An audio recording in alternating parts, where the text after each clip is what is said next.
번째 시간으로 구원에 대한 주제로 말씀을 드리기를 원해요. 구원의 방편은 오직 믿음입니다. 믿음 외에는 어떤 것으로도 절대 구원은 이루어지지 않습니다. 그런데 이 구원을 얻는 믿음의 정의를 하는 데 있어 상당히 혼동 상태에 있다. 그래서 구원을 얻은 줄로 착각하는 많은 사람들이, 또 그래서 그렇게 구원을 얻은 줄로 알고 신앙생활하는 많은 사람들이 실상은 구원을 못 받을 가능성도 많다. 오늘은 믿음을 이해하기 위해서 믿음이 만들어지는 3단계, 믿음 형성 3단계를 살펴보기를 원해요. 그래서 각자의 사람들은 자기의 믿음을 이 시간에 점검해 보면 참 좋을 것이고요. 또 앞으로 이 테이프를 듣는 사람들도 마찬가지죠. 테이프를 들으면서 혹은 영상을 보면서 자기를 정확하게 진단해 볼 필요가 있어요. 자, 첫째 단계는 들음의 단계다. 로마서 10장 17절 말씀이에요. 믿음은 들음에서 나며 들음은 그리스도의 말씀으로 말미암았느니라. 자, 믿음은 어떻게 난다고요? 믿음은 들음에서 난다. 듣지 아니하고 믿음이 생길 수 있을까요? 듣지 않고는 믿음이 생기지 않는다. 그런데 들을 때는 무엇을 듣느냐? 제가 읽은 로마서 10장 17절에는 들음은 그리스도의 말씀으로 이랬어요. 조금은 막연해요. 조금은 애매해요.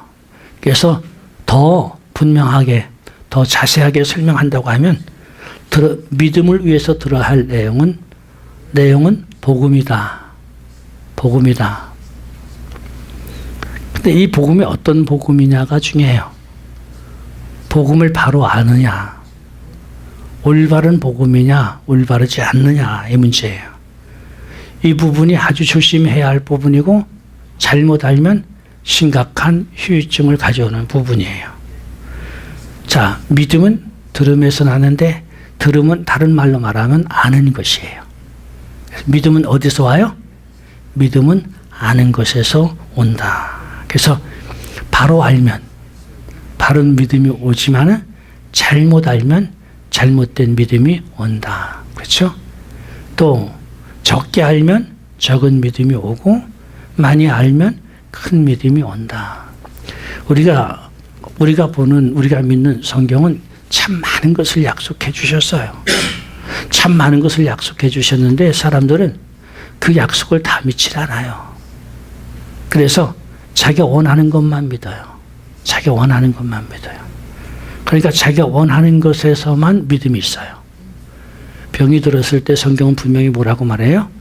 믿는 자에게 손을 얹은 자 나으리라.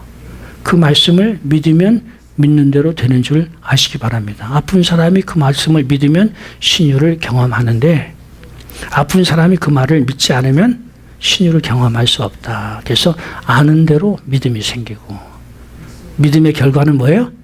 믿는 대로 경험이 나타나게 된다는 거예요. 그래서요, 특별히 구원을 얻는 믿음에 있어서는 그 믿음을, 그러니까 구원을 얻는 데 있어서 믿음을 가져오는 내용이 복음이라고 하면, 복음을 올바른 복음, 바른 복음, 정말 성경이 말하는 복음을 전할 필요가 있는 줄 믿으시기 바랍니다. 그런데 이 복음을 듣는다라고 할 때는 수단은 전도예요. 전도를 통해서 복음을 듣게 되는데, 로마서 10장 14절에 저희가 믿지 아니하는 일을 어찌 부르리요? 듣지도 못한 일을 어찌 믿으리요? 전파하는 자가 없으면 어찌 들으리요? 그랬어요. 뭐라고 했어요? 전파하는 자가 없으면 어찌 들으리요?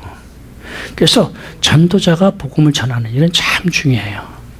전도자가 복음을 전하되, 복음을 어떻게 전해야 된다고요? 올바로 복음을 전하는 것이 중요하다. 우리가 참 여러 곳에 다니면서 사역하는데 사역할 때마다 대단한 역사들이 일어나요.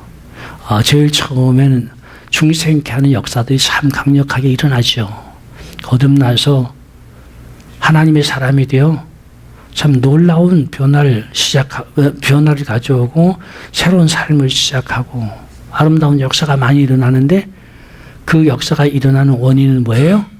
올바른 복음을 전하기 때문에 복음이 바로 되면 그 결과가 바른 믿음이 오고 또 바른 경험을 하게 되는 줄 믿으시기 바랍니다. 그래서 전도자가 복음을 바로 전할 필요가 있다. 근데 전도자가 복음을 바로 전했다라고 할 때 그 사람은 다 믿음을 갖게 되냐? 다 믿음이 생기느냐? 그렇지는 않아요. 듣기는 올곧게 바로 듣긴 들었어도 사람의 마음이 문제고 듣는 사람 그 속에 있는 지식들의 문제예요. 그런 것들이 복음을 거부할 수 있어요. 그러니까 결과는 두 가지로 나타나는데 첫째는 부정적인 반응이에요. 듣기는 정말 생명의 말씀 기쁜 소식이라고 하는 복음을 들었음에도 불구하고 부정할 수 있어요. 얼마든지. 근데 그 부정은 일부분의 부정일 수도 있어요. 복음 전부를 부정하지 않고 일부분을 부정할 수도 있어요. 그래, 천국 지옥이 있다. 근데 꼭 믿음으로만 가냐? 이것도 부정이에요. 그렇죠? 그래, 믿음으로 간다. 근데 꼭 예수를 믿어야만 되냐? 이것도 부정이에요. 그렇죠? 그러니까 복음에 관한 하는 일부를 부정한다 할지라도 이 사람은 구원을 받을 수 있어 없어요? 바른 믿음을 가질 수 있어 없어요? 없다라는 거예요. 첫째 반응은 부정적인 반응이다. 두 번째 반응은 긍정적인 반응이다. 우리가 복음을 전할 때 원하는 것은 뭐예요?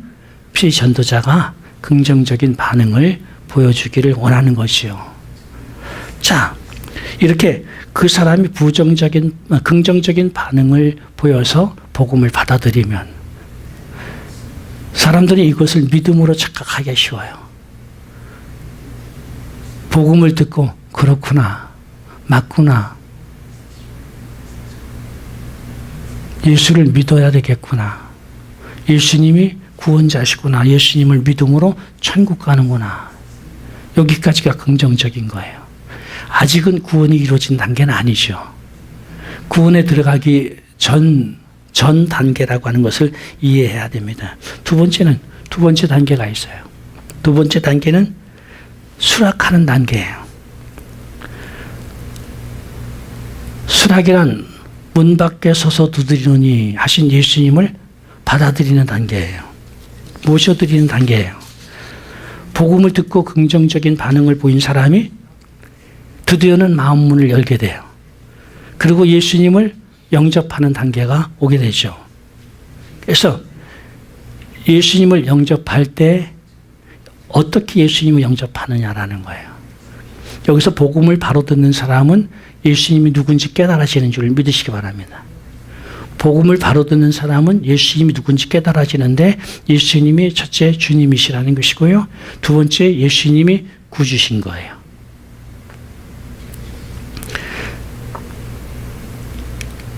그래서 로마서 10장 9절 10절에 보면 내가 만일 내 입으로 예수를 주로 신하여 또 하나님께서 그를 죽은 자 가운데서 살리신 것을 내가 마음에 믿으면 구원을 얻으리니 사람이 마음으로 믿어 의에 이르고 입으로 신하여 구원에 이르느니라. 여기서 예수님을 알고 예수님이 누군지 알고 예수님을 영접하는 그 내용을 잘 말하고 있어요. 마음으로는 예수님을 믿고 지식적인 거죠. 입으로는 예수님을 시인하고. 다시 말하면 예수님을 받아들이기 위해서 해야 하는 것은 뭐예요? 복음을 믿고 예수님을 받아들이는 거예요. 예수님을 영접해드리는 거예요. 이것을 우리는 순종으로 예수님을 영접한다. 이렇게 말씀할 수 있고요. 내용에 있어서는 두 가지예요. 신앙 고백과 그리고 영접 기도예요. 신앙 고백과 영접 기도. 영접하기 위해서는 반드시 따라오는 것이 신앙 고백이 바로 되어야 하고 그 다음에 예수님을 영접하는 기도가 온전히 드려져야 된다라는 거예요. 자, 여기서 우리가 또 오해의 여지를 없애고 넘어가야 돼요. 그럼 여기서 예수님을 내가 복음을 듣고 긍정적인 마음을 갖고 그리고 예수님을 받아들이기 위해서 신앙 고백하고 영접 기도를 했다. 그러면 이 과정까지 온 사람은 전부 구원받은 사람이다? 전부 온전히 믿음을 가진 사람이다? 답은 아니다. 그런 사람 중에 정말 구원받은 사람도 있지만은 아직 구원받지 못한 사람도 있다. 그럼 이 단계에서 전부 구원받았다라고 말하면 안 된다. 근데 로마서 10장 9절 10절에서 읽은 내용은 무엇이냐? 내가 마음으로 시인하면 또 죽은 자 가운데서 살리신 것을 내가 마음에 믿으면 구원을 얻으리니 마음으로 믿어 의에 이르고 입으로 시인하여 구원에 이른다고 말씀하셨는데 이건 뭐냐? 이 구절을 해석을 잘해야 된다.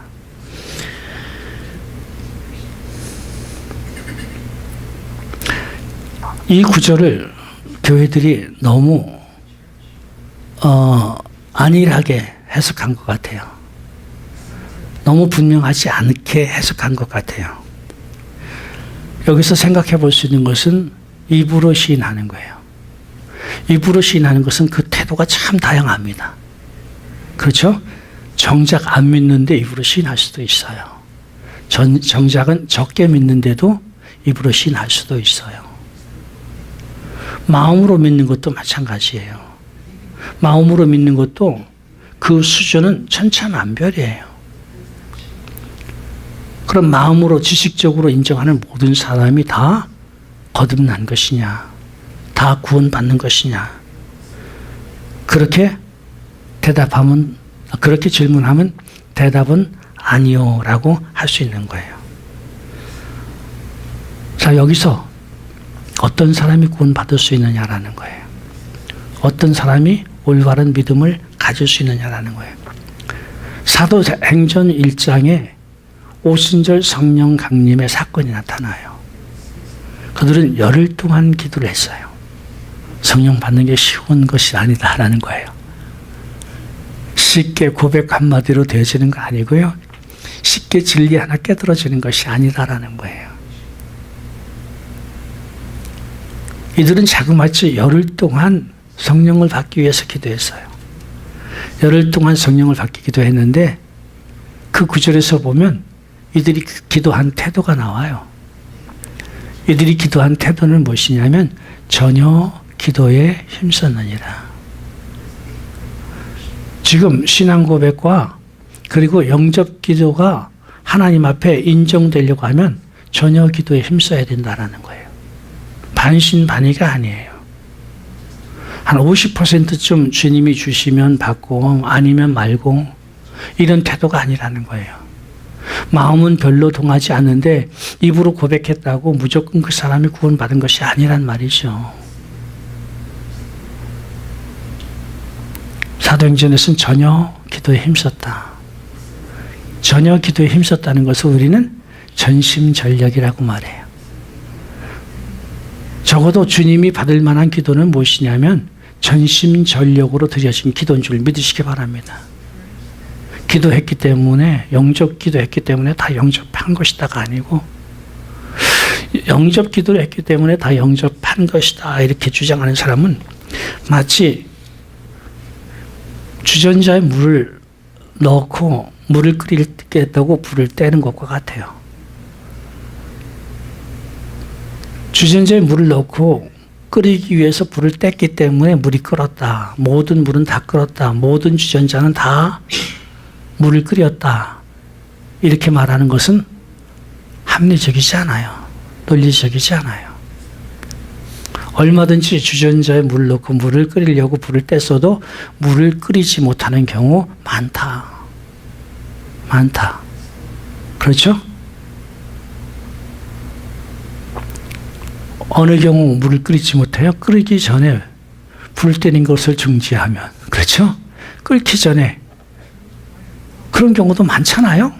많잖아요. 그러니까 끓이려고 불을 뗐기 때문에 다 끓었다라고 하는 주장은 맞지 않는 거예요. 마찬가지예요. 영접 기도했기 때문에 다 주님을 영접한 것이고 거듭난 것이고 구원받은 것이고 이런 주장은 맞지 않는다라는 거예요. 영접하기에 충분한 기도를 드린 사람이 거듭난 사람이다. 구원받은 사람이다. 본문 말씀을 보십시오. 요한복음 1장 12절 뭐라고 말씀하세요? 영접하는 자 곧 그 이름을 믿는 자들에게는 하나님의 자녀가 되는 권세를 주셨으니 그 이름을 믿는다함은 곧 영접한 사람에 한한 거예요. 영접한 사람, 주님을 영접한 사람이 그 이름을 믿는 사람이고 그 사람이 하나님의 자녀가 되는 것인 줄 믿으시기 바랍니다. 하나님의 자녀가 되는 것은요. 양쪽으로 보면 돼요. 분명히 누굴 믿어야 돼요? 예수님을 주님으로 구주로 믿는 사람인가 동시에 이쪽에서는 뭐예요? 영접한 사람이에요. 이 조건이 맞을 때, 이 조건이 같이 갈 때 그 사람은 하나님의 자녀가 되는 줄 믿으시기 바랍니다. 그래서 세 번째 단계가 중요한 거예요. 세 번째 단계는 경험하는 단계예요. 경험하는 단계. 두 번째 단계가 없으면 세 번째 단계 넘어갈 수가 없죠. 첫 번째 단계는 복음을 듣고 그 복음을 긍정하고 두 번째 단계에 그 복음 속에서는 예수님 말씀하시잖아요. 예수님을 받아들이기로 허락하고 수락하는 방법은 뭐예요? 신앙 고백과 영접 기도다라는 거예요. 신앙 고백과 영접 기도를 전심전력으로 하면 이거예요. 전심전력으로 하면 세 번째 단계 경험하는 단계가 오는데 이때 경험하는 것은 누구예요? 내 안에 오시는 예수님이니까 이분은 성령님이신 줄 믿으시기 바랍니다. 로마서 8장 9절에 이런 말씀이 있어요. 만일 너희 속에 하나님의 영이 거하시면 너희가 육신 속에 있지 아니하고 영에 있나니 누구든지 그리스도의 영이 없으면 그리스도의 사람이 아니니라. 누구든지 그리스도의 영이 없으면 그리스도의 사람이다? 아니니라. 이 구절에서 우리는 구원받는 믿음이 무엇인지 정의가 확실히 나타나요. 누가 구원받은 사람이에요? 그 사람 속에 그리스도의 영이 있는 사람. 그 사람 속에 그리스도의 영이 있는 사람. 다시 말하면 그리스도의 영이 없는 사람은 구원받은 사람이다? 모태신앙인데 교회를 오래 다녔는데 교회 다니면서 직분도 받았는데 세례문답도 했는데 혹은 세례까지 받았는데 신학교를 마쳤는데 그것이 구원받은 조건이다? 아니다. 어떤 사람이 그리스도의 사람이다? 그리스도의 영이 그 속에 있으면 그리스도의 영이 그 속에 있으면 그 사람은 그리스도의 사람이요 구원받은 사람이요 그리스도의 영이 없으면 그 사람은 구원받지 못하는 사람이다라는 거예요. 그래서 우리는 내 안에 그리스도의 영이 다시 말하면 성령님이 계신가 점검해 봐야 되는 줄 믿으시기 바랍니다. 사도행전 2장 38절에 베드로가 한 유명한 말이 있어요. 너희가 회개하여 각각 예수 그리스도의 이름으로 세례를 받고 죄 사함을 받으라. 그리하면 성령을 선물로 받으리니. 이 구절은 오순절 성령을 경험한 베드로는 요한과 함께 예루살렘 성에 서서 전도하기 시작합니다. 복음을 전하기 시작합니다. 기쁜 소식을 전하기 시작합니다. 이렇게 시작해. 너희가 보고 들은 이것을 너희가 죽인 예수 그가 우리에게 부어주었느니라. 증인이에요. 우리도 증인이잖아요. 우리는요, 우리가 받은 은혜만 전해도 구원의 역사는 일어나는 줄 믿으시기 바랍니다. 우리가 받은 그 기쁨을 전해주어도 그 기쁨을 얻으려고 사람들이 마음을 열고 쫓아오는 줄 믿으시기 바랍니다. 지금 베드로는 그걸 하는 거예요. 오순절 그 사건을 예루살렘 사람들이 보았고 들었고 이것은 너무너무 놀라운 사건이었어요. 성령이 인간에게 오시는 사건. 성령이 죄인들 속에 임하는 사건. 이것은 대단한 어떻게 말로 표현할 수 없는 놀라운 사건이었잖아요. 지금도 이 사건은 계속해서 일어나고 있는 줄 믿으시기 바랍니다. 그래서 베드로가 그렇게 전하자 예루살렘에 있는 사람들이 뭐라고 얘기했어요? 어찌 알고. 이 말은 뭐예요? 내용인즉슨 이런 질문이에요. 그럼 우리가 어떻게 너희와 같이 믿고 구원받느냐라는 거예요. 우리가 어떻게 너희와 같이 구원받을 수 있느냐. 그 질문에 대한 답이 이 말씀이에요. 너희가 회개하고 그리스도의 이름으로 세례를 받고 이때 세례는 신앙 고백인 줄 믿으시기 바랍니다. 세례와 성찬의 중심은 신앙 고백이에요. 너희가 회개하고 신앙 고백을 해라. 다시 말하면 예수님이 나의 주님이요, 예수님이 나의 구주요.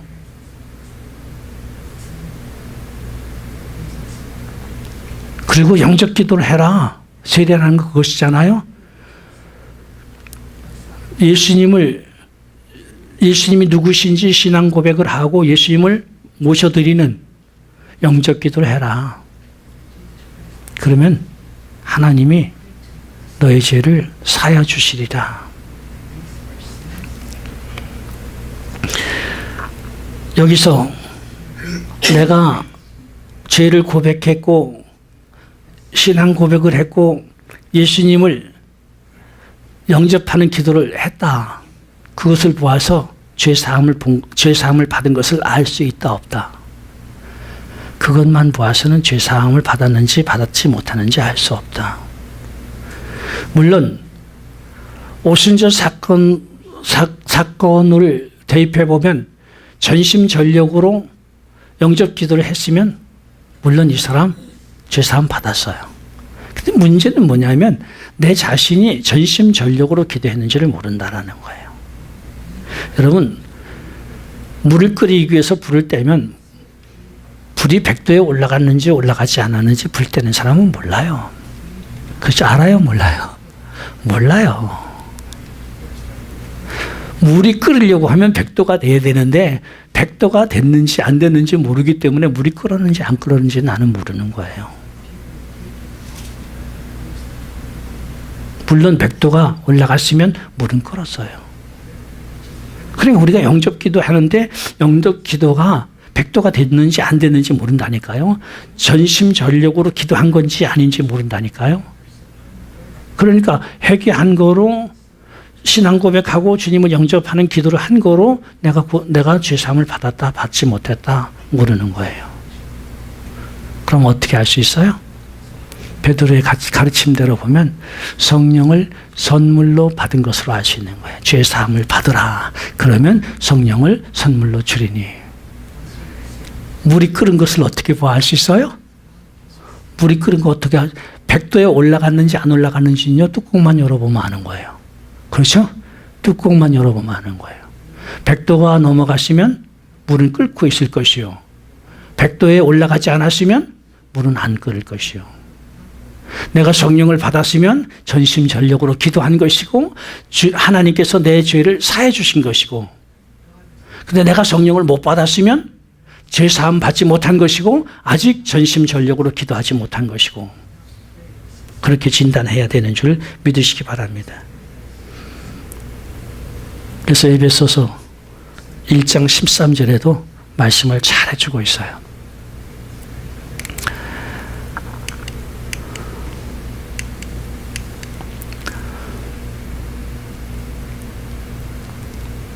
내가 성령님을 영접할 때 그것을 은혜를 받았다라고 해요.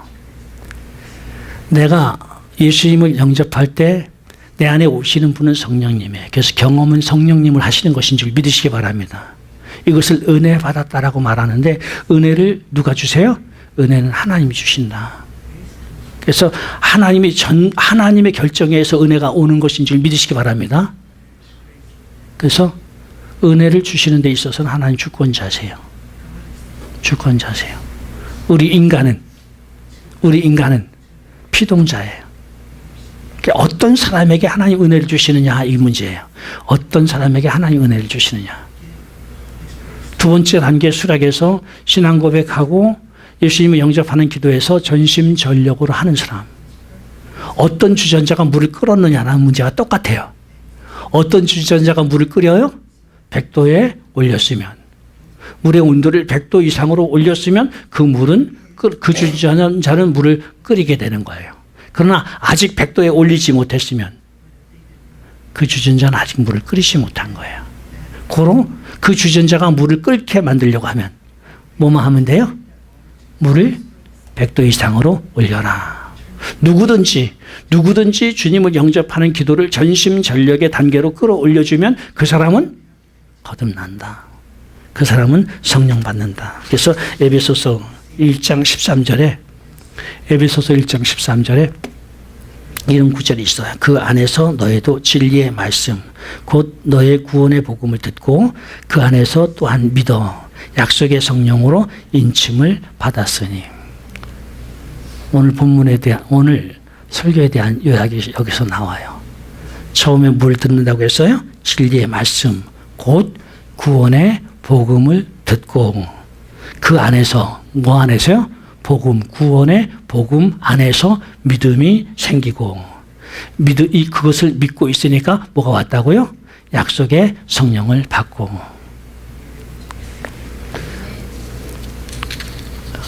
이러면 성령 받은 것을 어떻게 하는가라는 것에 궁금증이 나올 거예요. 그건요, 구원의 확신 2편 지난주 거 들으시면 돼요. 자, 성령님은 이 시대에 없어서는 안 될 뿐이다. 구원에 있어서도 그렇거니와 성결에 있어서도 그렇고 사역에 있어서도 그렇고 성령님은 없어서는 안 되는 분이시다. 구원에 있어서 성령님이 빠지면 구원은 불가능하다. 그렇죠?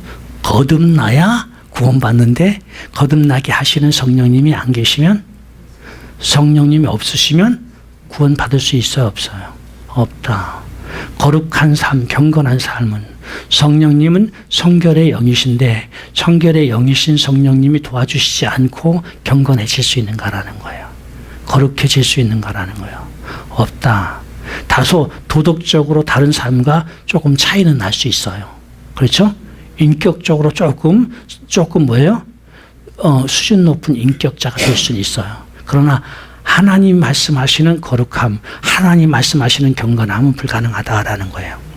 사역에 있어서도 마찬가지예요. 하나님의 나라는 능력으로 임하신다고 말씀하셨어요. 그런데 이 능력이 성령님의 능력이신 줄 믿으시기 바랍니다. 그래서 하나님의 나라는 성령님이 개입해 주셔야 올 수 있는 것이다라는 거예요. 사역은 성령님의 역사 없이는 불가능하다. 그런데 참 이상한 일들이 있어요. 이런 성령님이 어떤 교회에서나 혹은 어떤 직분자들, 어떤 리더들에게는 별로 환영을 받지 못하고 있다라고 하는 사실이에요. 그러니까 어떻게 신령한 생활을 할 수 있을까? 어떻게 신령한 생활을 할 수 있을까? 가능한가? 참 궁금해요. 성령님과 함께 하지 아니하는데 신령하고 또 열매를 맺고 능력이 나타난다? 이건 기적이에요. 이건 기적이에요. 그렇죠? 그런데 미안하지만 그런 기적은 전에도 없었고 지금도 없었고 앞으로도 없어요. 성령님과 함께 하지 않는데 경건해지고 구원받고 능력이 나타나고 하나님의 나라가 이루어지고 이런 기적은 이루어지지 않아요.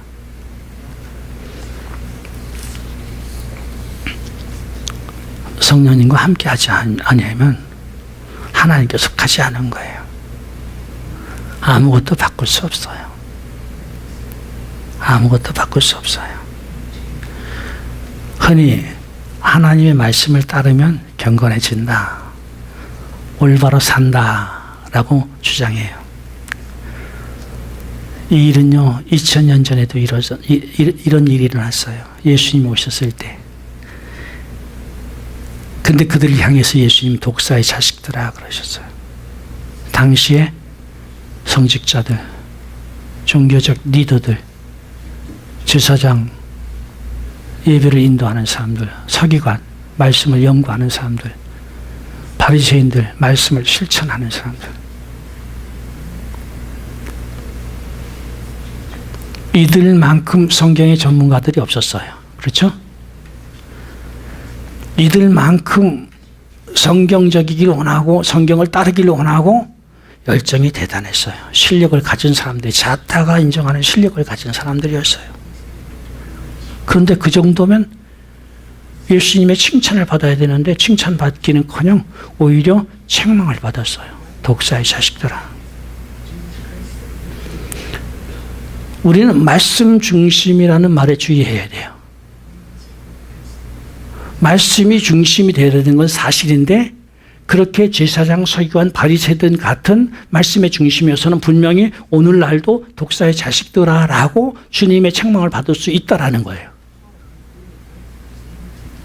심각하죠. 이런 지적이 없었어요. 이런 지적이 없었어요.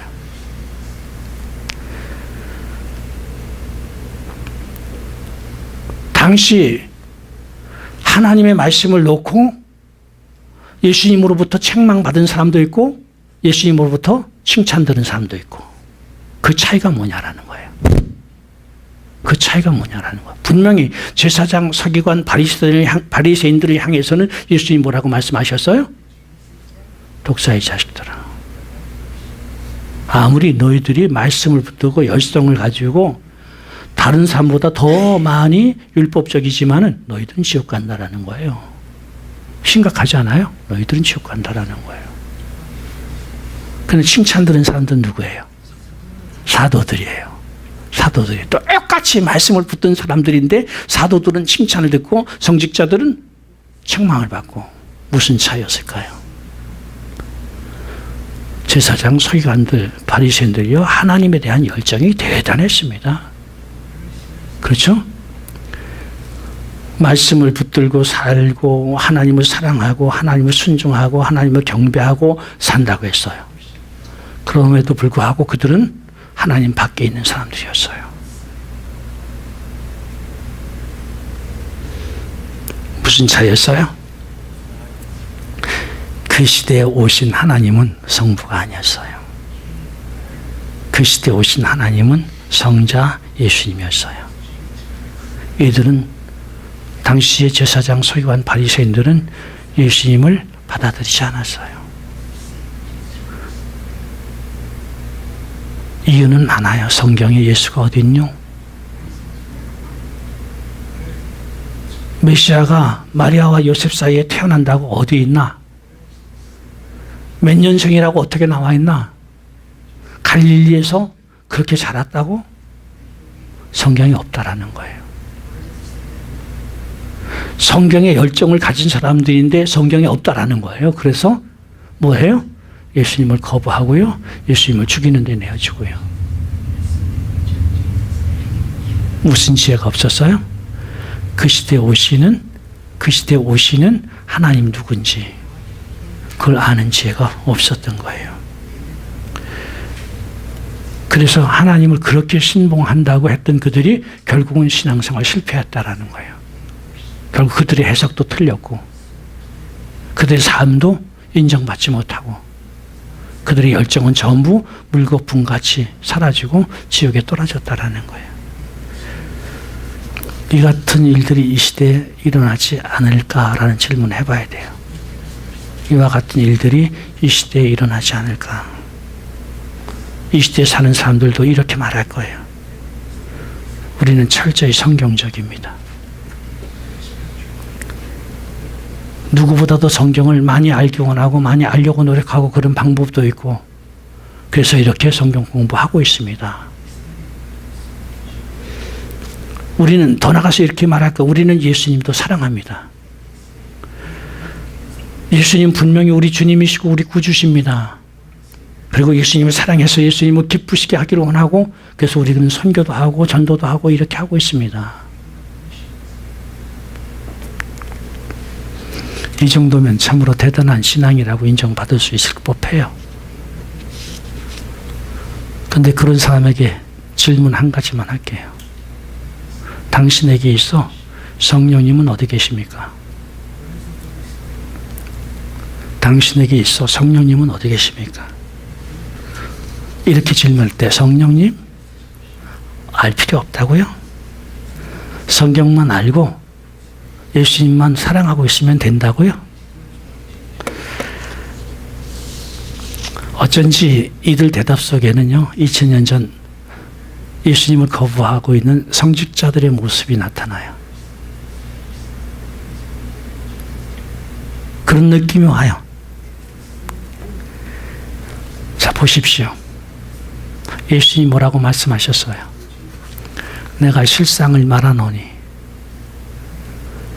내가 가는 것이 너에게 유익이라. 내가 가면 너에게 보혜사 성령을 보내리니. 이 시대는 어떤 시대예요? 예수님은 승천하시고 이 땅에 누가 와 계신 시대예요? 성령님 와 계신 시대예요.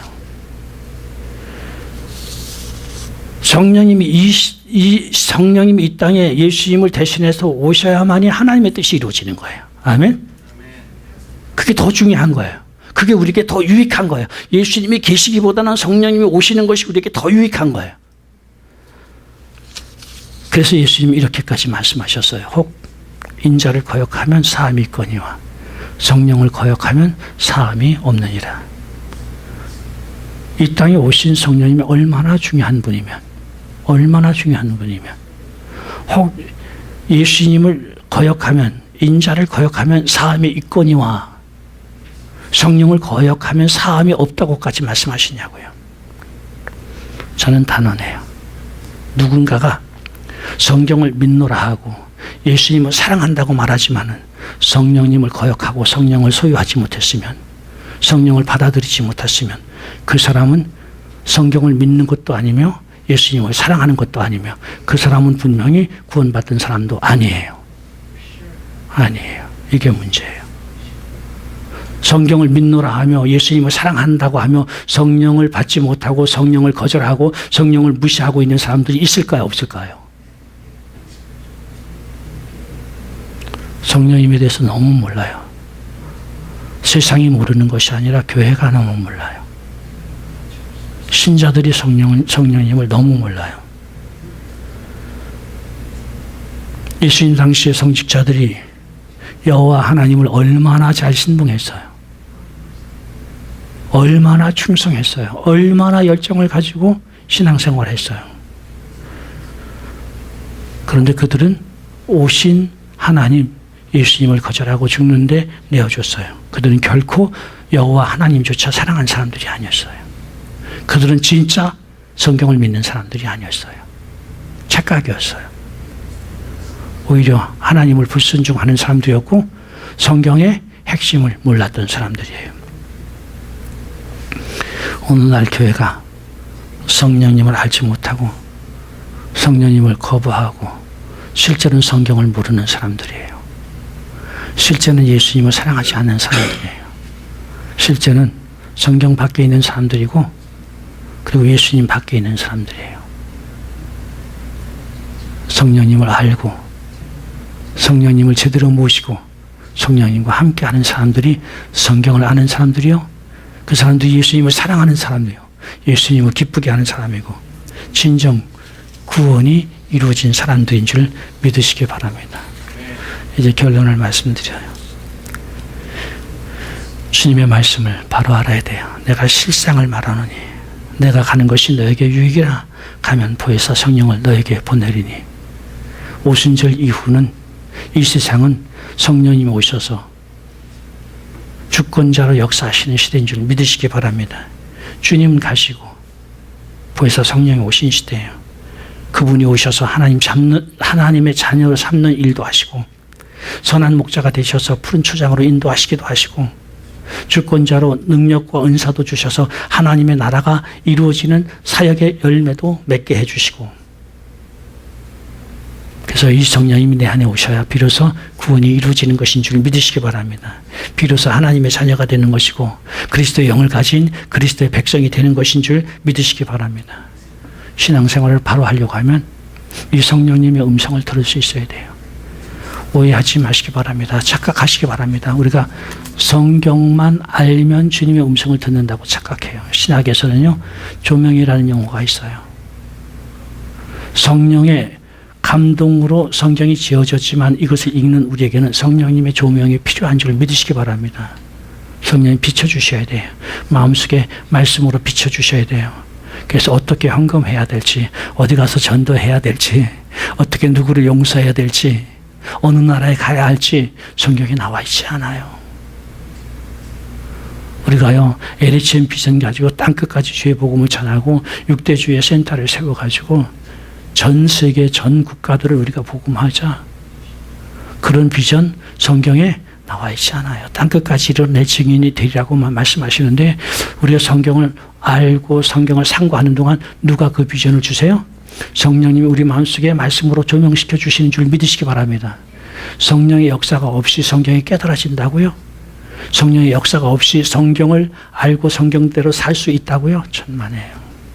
알게 해주시는 이도 성령님이시지만은 그것을 지킬 수 있게 해주시는 능력도 성령님이신 줄 믿으시기 바랍니다. 비로소 성령님의 인도를 받아야 푸른 초장으로 갈 수 있는 거예요. 성령의 음성을 들어야 되는 줄 믿으시기 바랍니다. 성령의 음성을 들으시기 바랍니다. 그리고 우리의 삶 속에 성령님의 도우심을 환영해야 돼요. 정중히 성령님을 모셔드려야 돼요. 이 세상에서 가장 정중하게, 가장 높이면서 우리가 모셔야 할 분이 성령님이신 줄 믿으시기 바랍니다. 나는 단언합니다. 성령님과 성공하십시오. 그럼 당신은 신앙생활을 성공합니다. 그러나 성령님과 실패하는 사람들은 신앙생활을 실패하는 것이에요.